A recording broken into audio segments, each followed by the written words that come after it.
इत्थे बंदे रोज़े नहीं रखते, सही बात। पूछिए जी की गल है, मैनू शूगर है। की है? शूगर। तो मैं क्या फिर ये जी शूगर वाला बंदा भुखा नहीं रह सकता। मैं क्या चलो भुखा नहीं रह सकता, मैनू ये दसो भी शूगर वाले बंदे नू मौत आ सकती है? क्यों भी कोई नहीं आती शूगर वालियां नू? आंदा जी मौत आनी, हर बंदे नू आनी। तो मैं क्या तुहानू इन्ना भी नहीं पता भी तुसी रोज़ा छड्ड के ते बैठे हुए हो, तो जिंदगी च अगू लभने भी जे कि कोई नहीं लभने, अगू आने भी ने कि कोई नहीं आने, अजे भी कोई पता नहीं। ये जेडे 4-5 दिन अजे भी कोई पता नहीं की बन जाना। सही बात, अजे भी नसीब होने ने कि नहीं होने, तो मालक की मर्जी। वो चंगियां भलियां नूं भी मौत दे छड्डदा, ते कई बारी बीमारां दी भी जिंदगी लंबी कर छड्डदा। बंदियां नूं पता हुंदा हुण ही बस जाण वाले ने, हुण ही बस इहदा साह मुक्कण वाले ने, वो चंगा भला हो जांदा। ये किहदे फैसले ने? उच्ची बोलो किहदे फैसले ने? फिर बोलो किहदे फैसले ने? अल्लाह दा नाम लवो, जुबान मिठी होंदी है, ठंड पैंदी, ये रब दे फैसले ने। रोज़ा रख ले तो फिर रोज़े की कदर कर। साडा रोज़ा पता किहड़ा हुंदा है? सिर्फ जुबान दा। सही बात। खाना पीना नहीं, बस जी रोज़ेदार, झूठ भी बोली जाना तो फिल्मां भी। एक नूं मैं पुछया, मैं कहा वे तू फिल्मां वेखी जाना रोज़ा रख के? आंदा टाइम पास नहीं हुंदा। की नहीं हुंदा? मैं कहा जदों 3-4 किलो रोटी खा के तो सौ रहना सारा दिन, तो फिर टाइम पास तो जिन्होंने हुण बेचारे मेहनत मजदूरी करनी वो तो टाइम पास हो जाना, तो जिन्हें सोने सोना वह टाइम पास फिल्मों तो बगैर, गाणियां तो बगैर, तो वह तो टाइम पास पे करता। तो रोज़े की हालत में जो बंदा फिल्म वेखे या ड्रामा वेखे या कोई बेहयाई वेखे, वो समझे मेरा रोज़ा कोई नहीं। क्या हुंदा रोज़ा? बोलो, जड़ा रोज़ा रख के बेहयाई करे, गाने सुने, फिल्मां वेखे, ड्रामे वेखे, वे मेरा टाइम पास हो जाए, वह रोज़ा होगा? कतन नहीं होएगा। क्यों? वो रोज़े की रूहानियत ही कोई नहीं रही। तो दूसरे नंबर पर जेड़ा बंदा रोज़ा रख के तो नमाज ही कोई ना पढ़े, फजर वेले सुता तो असर टाइम के नाल ना अख थोड़ी जी खोल के आंदा वेखो कितना क टाइम रह गया। वो कहते हैं जनाब भाई सुते रहो, घंटा रहिंदा। चलो ठीक है, फिर जो लाण होया या घुग्गू वजया तो फिर मैंने उठा लियो, वे तू इंज बोझ पे, तू अल्लाह ते सान पे करना रोज़ा रख के। ये रोज़ा नहीं, रोज़ा मुशक्कत का नाम है। नबी करीम सल्लल्लाहु अलैहि वसल्लम ने फरमाया रोज़ा जिहड़ा हुंदा ना, रोज़ा ये अख का भी रोज़ा है, कन्नां दा भी, जुबान का भी, हत्थां पैरां का भी रोज़ा है। रोज़े दे विच कोशिश करो कि गुस्सा ना करो, किसी ना नाराज़ ना हो, फिर तो तेनों रोज़े की भी बरकत का पता लगे। रोज़े की हालत कोशिश करो कि झूठ थोड़ी जुबान तो ना निकले। जे तुसी रोज़ा रख के भी झूठ बोल दिता तो फिर समझो कि मेरा तो रोज़ा इत्थे खत्म हो गया, क्योंकि मैं झूठ पे बोलना रोज़ा रख के। रोज़ा रख के 2 नंबरी ना करो। जिहड़ा समान है उंज दे विच, मैं सिर्फ ऐ नहीं आंदा रमज़ान च, रमज़ान तो बाद विच भी इंज ही होना चाहिए जिहड़ी मैं गल्लां हुण पे करना। जिहड़ी चीज़ है उन्हें दसो भाई जी इहदे विच इह नुकस है, यह चीज़ इन्ने दी देनी है, तुहानूं वारा खांदी ले लो, तो नहीं तो कोई गल नहीं। उही तुसी एक गल दा हिसाब लाया होना, जिहड़ी चीज़ 1 नंबर होवे ना वो विक जांदी जे। बोलो, जिहड़ी चीज़ खालस होवे 1 नंबर होवे वो विक जांदी, वो नहीं रहिंदी। तो 2 नंबर चीज़ हो सकता है पहले दिन ज़्यादा विक जाए, दूसरे दिन तो फिर अगों बंदे नूं पता लग जाता भी 2 नंबर चीज़, वो 2 नंबर चीज़ नहीं विकदी। तो मैनूं ईमानदारी नाल दसो 2 नंबर चीज़ नहीं विकदी तो 2 नंबर बंदा अल्लाह के दरबार किवें जाएगा? उत्थे भी अल्लाह नूं खालस चाहिए ने, उत्थे भी अल्लाह नूं नेक चाहिए ने। कोशिश ये करो कि रमज़ान आ रहा जी, रमज़ान के अंदर सारे रोज़े रखो इंशाअल्लाह। आ जिहड़े बच्चे अगों 10-12 साल के जिहड़े बच्चे सियाणे हो गए उन्होंने भी नाल रोज़ा रखाओ। आ छोटे छोटे सानू आदत पई है, मैंबरे रसूल ते बैठा मेरे ज़हन च भी नहीं कि कभी रोज़ा छड्डिया होवे, बचपन तो लैके हुण तक कि वो आदत ही बन गई, माँ प्यो ने आदत बना छड्डी। हुण असीं तसव्वुर भी नहीं कर सकते कि असीं यार रोज़ा छड्ड। और कई बारी दूसरी बात ये चीज़ां ने जिहड़ियां मसाइल ने, तो इन्हां नूं जरूरी ना समझो। कई बंदे अजान होंदी होंदी तो उठते हैं, लेट हो गए ना, अजान होंदी भी तो उठते हैं, वो की करते हैं जनाब, उठद्या सारी मूँह तो छट्टा मारिया जल्दी जल्दी, अजे ये अजान होंदी भी तो खाण लग पैंदे ने। ਹਾਂਜੀ कि ना अजे जो फलाने महल्ले जान भी होंगी है वो मावियां के पुत्र खा लै जल्दी जल्दी कोई नहीं आइए मियाँ जान पे देंदा आइए खा लै कोई गल नहीं वो फिर जल्दी जल्दी जनाब वो खांदा है तो खा के आंदा चलो शुक्र मेरा रोज़ा हो गया वह रोज़ा कोई नहीं जे जेड़ा अजान दे दौरान खाना खावे वह रोज़ा कोई नहीं जदों घुग्गू वजदा ना जी या ऐलान होंदा है वह की मतलब होंदा है की ऐलान करते हैं कि जनाब सहरी का टाइम खत्म हो गया है तो खाना पीना कि जारी रखो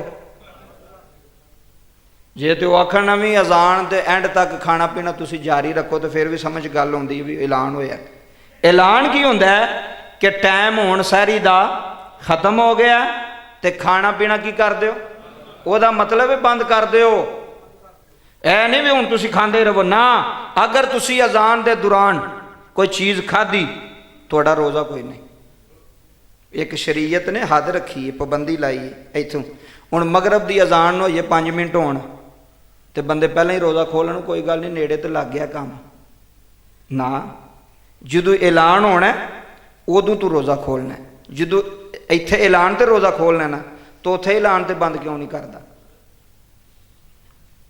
जो खोलना हो तो उदों ऐलान तो खुलता है घुग्गू तो खुलता है तो जो बंद करना हो उदों घुग्गू कोई नहीं याद है उदों आने जी कोई गल नहीं जी खाते रहो पुराने बंदे सन तो पता क्या आते सन वे जिन्ने देर कीड़ी ना नज़र आवे उन्नी देर खाते ही रहो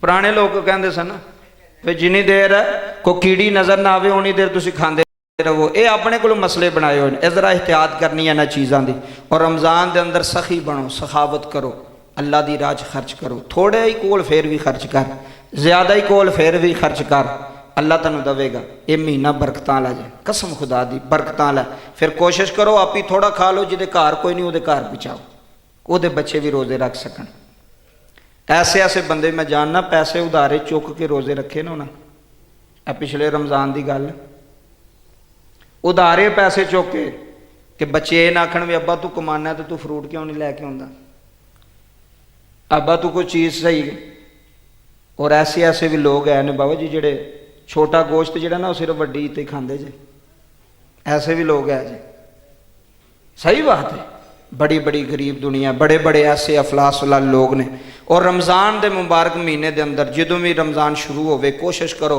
कि ज़्यादा नहीं ना जिन्ने बैठे हो कुरान पाक एक मुकम्मल लाजमी करना है रमज़ान ज़्यादा नहीं कर सकते और रोज़ाना एक सपारा भी पढ़िए तो हो जाता कि नहीं होता तो एक सपारा अगर आम बंदा पढ़े चलो घंटे पढ़ लेगा असी तो 22-23 मिनटा सपारा चलो पढ़ लैने जेडे बंदे आस्ता पढ़ते हैं घंटे पढ़ लेंगे एक सपारा भी पढ़ोगे तो तुहाडा रमज़ान में एक कुरान पाक मुकम्मल हो जाना तैयारी करो पहले ही आ रहा रहमतों वाला महीना मेहमान फोन करे ना जी असी टुर पे लाहौरों तो अगले पहले ही खाण पीन का बंदोबस्त करन लग पैंदे ने जी मेहमान आ रहे हैं करते हो कि नहीं करते रायता पे बनता है सलाद पे बनता है खाने पे बनते हैं रोटियां के बंदोबस्त पे होंगे ने कि मेहमान आ रहा मैं क्या है जोड़ा इतों आ रहा तेरा मेहमान है जोड़ा रमज़ान है मेरे रब का मेहमान है ये मेरे अल्लाह का मेहमान है ने जाके दसना जे कई बंदे पता कर दें ए वेखी दा ने जी रोज़ा भी नहीं रखिया तो करियाने की दुकान तो मूँह बोतल लाई तो खोते अंदर है बोतल पी रहे हैं जनाब बड़ा इन्नी हया ने भी रमज़ान है लोगों ने रोज़ा रखे तो कई दुकानदार ने उंजी चादर ला लैनिया ने हैं भी लोगों को पता ना लगे तो पिछे जो मर्जी पिया हो जे मैं क्या जे 11 महीने तेरी पूरी नहीं ना पई तो रमज़ान भी चादर लाने पूरी नहीं पैंदी कि पै जाती है बोलो यार पै जाती है जे 11 महीनों के पैसे नाल तेरा रज नहीं ना होया तो फिर रमज़ान दियां रोटियां लोगों नाल खवा के तो तू पैसे कमान नाल भी तेरा रज नहीं होना वो लानत ही पैनी है तेरे ते और लानत ही बरसनी अल्लाह की तरफों कि तू रमज़ान मेरे महीने में मेरे मेहमान की इंज बेअदबी पे करना तेरे को 9-10 घंटे नहीं भुखिया रह सकिया तू जी जन्नत मंगना तो लोगों चादर ला के तंबू ला के पिछे रोटियां खवाना पे उन्होंने कहा जा बाहर निकलो रोज़ा नहीं रखा मेरी दुकान की लैन आए इत्थे बगैर रोज़े वालों चीज़ नहीं मिलेगी तो बंदे इंज तो कित्थे लभदे जे कि जिन्हें रोज़ा नहीं रखा उन्होंने कोई बोतल नहीं लभनी घर जाके पी जाके अपनी अम्मा को जो खाना ही पी रहे जाके उत्थे खा इत्थे नहीं लेकिन अस भी मुसलमान हाँ जी ਅਸੀਂ ਫਿਰ ਕੀ ਕਰੀਏ, ਸਾਡੀ ਮਜਬੂਰੀ ਵੀ ਹੁੰਦੀ, ਰੋਜ਼ਿਆਂ 'ਚ ਅਸਾਂ ਕਮਾਈ ਜ਼ਿਆਦਾ ਕਰਨੀ ਹੁੰਦੀ। ਜਿਹੜਾ ਫਰੂਟ ਹੁਣ ਵੇਖੋ ਨਾ ਕਿੰਨੇ ਦਾ, 300 ਰੁਪਏ ਦਾ ਨਾ ਜੀ, ਉਹ ਰਮਜ਼ਾਨ 'ਚ 500 ਦਾ ਹੋ ਜਾਣਾ। ਔਰ ਮੈਂ ਤੁਹਾਨੂੰ ਇੱਕ ਗੱਲ ਦੱਸਾਂ, ਜਿੰਨੇ ਵੀ ਬੈਠੇ, ਇਹ ਵਾਹਿਦ ਮੁਲਕ ਪਾਕਿਸਤਾਨ 'ਚ ਜਿਹਦੇ ਵਿੱਚ ਰਮਜ਼ਾਨ ਵਿੱਚ ਮਹਿੰਗਾਈ ਜ਼ਿਆਦਾ ਹੁੰਦੀ ਹੈ। ਇਹ ਵਾਹਿਦ ਤੁਹਾਡਾ ਹੈ, ਸਾਡਾ ਮੇਰਾ ਮੁਲਕ ਹੈ ਪਾਕਿਸਤਾਨ। ਮੈਂ ਅੰਗਰੇਜ਼ਾਂ ਦੇ ਮੁਲਕਾਂ ਦੀਆਂ ਤਾਰੀਖਾਂ ਪੜ੍ਹੀਆਂ ਨੇ, ਉਹਨਾਂ ਸੇਲਾਂ ਲਾ ਛੱਡੀਆਂ ਨੇ ਸਟੋਰਾਂ 'ਤੇ ਕਿ ਮੁਸਲਮਾਨਾਂ ਦਾ ਰਮਜ਼ਾਨ ਦਾ ਮਹੀਨਾ, ਚੀਜ਼ਾਂ ਸਸਤੀਆਂ ਕਰ ਛੱਡੀਆਂ ਨੇ, ਸੇਲ ਲਾ ਛੱਡੀ। ਇੱਥੇ ਫਰੂਟ ਨੂੰ ਹੱਥ ਨਹੀਂ ਲਾਇਆ ਜਾਏਗਾ, ਸੌਦੇ ਮਹਿੰਗੇ, ਫਰੂਟ ਮਹਿੰਗਾ, ਹਰ ਚੀਜ਼ ਮਹਿੰਗੀ। ਕਿਉਂ ਜੀ? ਮੁਸਲਮਾਨ ਆ ਜੀ ਅਸੀਂ, ਕਿਹੜੀ ਗੱਲ ਕਰੀਏ ਇੱਥੇ? ਰਮਜ਼ਾਨ ਦੇ ਮਹੀਨੇ 'ਚ ਜ਼ਿਆਦਾ ਮੁਨਾਫਾ ਕਮਾਉਣਗੇ। ਇਹ ਕਈ ਬੰਦੇ ਪਤਾ ਕੀ ਕਰਦੇ, ਚੀਜ਼ਾਂ ਸਟਾਕ ਕਰਨਗੇ ਕਿ ਅੱਗੋਂ ਰਮਜ਼ਾਨ ਆ ਰਿਹਾ, ਵੇਸਣ ਬੜਾ ਲੱਗਣਾ। ਬੰਦੇ ਫਿਰ ਮਸ਼ਵਰੇ ਕਰਦੇ ਨੇ, ਵੇਸਣ ਬੜਾ ਲੱਗਣਾ ਤੇ ਤੂੰ ਬੋਰੀਆਂ ਸਟਾ ਲਾ ਕੇ 200 ਬੋਰੀ, ਫਿਰ ਉਹ ਮਹਿੰਗੀ ਕਰਕੇ ਵੇਚਣਗੇ। ਯਾਰ ਕੀ ਫਾਇਦਾ ਤੇਰਿਆਂ ਰੋਜ਼ਿਆਂ ਦਾ? ਮੈਂ ਤਾਂ ਅਗਲੇ ਦਿਨ ਤਹਰੀਰ ਪੜ੍ਹੀ, ਮੈਂ ਕਿਹਾ ਵੀ ਉਹਨਾਂ ਲਿਖਿਆ ਸੀ ਕਿ ਇੱਕ ਰੋਜ਼ਾਦਾਰ 200 ਦੀ ਚੀਜ਼ 400 ਦੀ ਵੇਚ ਕੇ ਤੇ ਆਂਦਾ ਜਲਦੀ ਜਲਦੀ ਕਰੋ, ਮੈਂ ਨਮਾਜ਼ ਪੜ੍ਹਨ ਜਾਣਾ। ਕਿਹੜੀ ਗੱਲ ਕਰੀਏ? ਕਿਦੋਂ ਸਾਡੀ ਕੌਮ ਨੂੰ ਅਕਲ ਆਏਗੀ ਤੇ ਕਿਦੋਂ ਜਲਦੀ ਜਲਦੀ ਕਰੋ, ਮੈਂ ਕੀ ਕਰਨ ਜਾਣਾ? ਮੈਂ ਕਿਹਾ ਤੂੰ ਕਿਹੜੀ ਨਮਾਜ਼ ਪਾ ਪੜ੍ਹਨਾ, ਤੂੰ ਤੇ ਲੋਕਾਂ ਦੇ ਕੱਪੜੇ ਲਾ ਛੱਡੇ ਨੇ, ਲੋਕਾਂ ਦੀ ਬੇਜਨਾਬੇ ਵਾਲਾ। ਇੰਨੀ ਮਹਿੰਗਾਈ ਕਰਕੇ ਤੇ ਦੁਕਾਨ ਤੇ ਛੁਰਾ ਏਡਾ ਰੱਖ ਕੇ ਤੇ ਫੇਰ ਕੇ ਤੇ ਤੂੰ ਮਸੀਤੇ 'ਚ ਉੱਡਦਾ ਜਾਣਾ ਪਿਆ ਵੀ ਮੈਂ ਨਮਾਜ਼ ਪੜ੍ਹਨ ਜਾ ਰਿਹਾ। ਰੱਬ ਨੂੰ ਐਸੀਆਂ ਨਮਾਜ਼ਾਂ ਦੀ ਲੋੜ, ਰੱਬ ਨੂੰ ਨਰਮ ਦਿਲ ਲੋਕ ਚਾਹੀਦੇ ਨੇ, ਰੱਬ ਨੂੰ ਮਖਲੂਕੇ ਖੁਦਾ ਨਾਲ ਮੁਹੱਬਤ ਕਰਨ ਵਾਲੇ ਲੋਕ ਚਾਹੀਦੇ ਨੇ, ਜ਼ਾਲਮ ਲੋਕ ਨਹੀਂ ਚਾਹੀਦੇ ਵੀ ਜ਼ੁਲਮ ਵੀ ਕਰੀ ਜਾਏ ਤੇ ਨਮਾਜ਼ ਵੀ ਪੜ੍ਹੀ ਜਾਏ, ਜ਼ੁਲਮ ਵੀ ਕਰੀ ਜਾਏ ਤੇ ਦਾੜੀ ਵੀ ਰੱਖੀ ਜਾਏ, ਇੰਜ ਦੇ ਲੋਕ ਨਹੀਂ। ਮਖਲੂਕੇ ਖੁਦਾ ਦੀ ਮੁਹੱਬਤ ਕਰਨ ਵਾਲੇ। ਰੋਜ਼ਾ ਰੱਖ ਤੇ ਤੇਰੇ ਜਿਸਮ ਨੂੰ ਪਤਾ ਲੱਗੇ, ਤੇਰੀ ਅੱਖ ਵਿੱਚ ਹਿਆ ਪੈਦਾ ਹੋਵੇ, ਮੈਂ ਰੋਜ਼ਾ ਰੱਖਿਆ, ਥੱਲੇ ਧਿਆਨ ਸੁੱਟ ਛੱਡ। ਤੇਰੇ ਕੰਨ ਜਿਹੜੇ ਨਾ ਪੂਰਾ ਮਹੀਨਾ ਗਾਣੇ ਨਾ ਸੁਣਨ ਕਿ ਮੈਂ ਰੋਜ਼ਾ ਰੱਖਿਆ ਯਾਰ। ਤੇਰੇ ਸਾਹਮਣੇ ਕੋਈ ਦੀ ਵੀਡੀਓ ਆ ਜਾਏ, ਤੂੰ ਨਜ਼ਰ ਹਟਾ ਕਿ ਮੈਂ ਰੋਜ਼ਾ ਰੱਖਿਆ। ਰੋਜ਼ੇ ਦਾ ਫੇਰ ਫਾਇਦਾ ਹੈ, ਤੇ ਨਿਰਾ ਮੂੰਹ ਬਣ ਕੇ ਆਖਣਾ ਜੀ ਮੈਂ ਰੋਜ਼ਾ ਰੱਖਿਆ, ਜੀ ਮੈਂ ਰੋਜ਼ਾ ਰੱਖਿਆ, ਉਸ ਰੋਜ਼ੇ ਦਾ ਫਾਇਦਾ ਕੋਈ ਨਹੀਂ। ਅੱਲਾਹ ਪਾਕ ਦੀ ਪਾਕ ਬਾਰਗਾਹ ਦੇ ਅੰਦਰ ਦੁਆ ਕਰਨੇ ਆ, ਜਿਹੜਾ ਰਮਜ਼ਾਨ ਦਾ ਮਹੀਨਾ ਆ ਰਿਹਾ, ਅੱਲਾਹ ਸਾਨੂੰ ਇਹਦੀਆਂ ਬਰਕਤਾਂ ਨਸੀਬ ਫਰਮਾਏ। ਆਮੀਨ ਵਮਾ ਅਲਈਆ।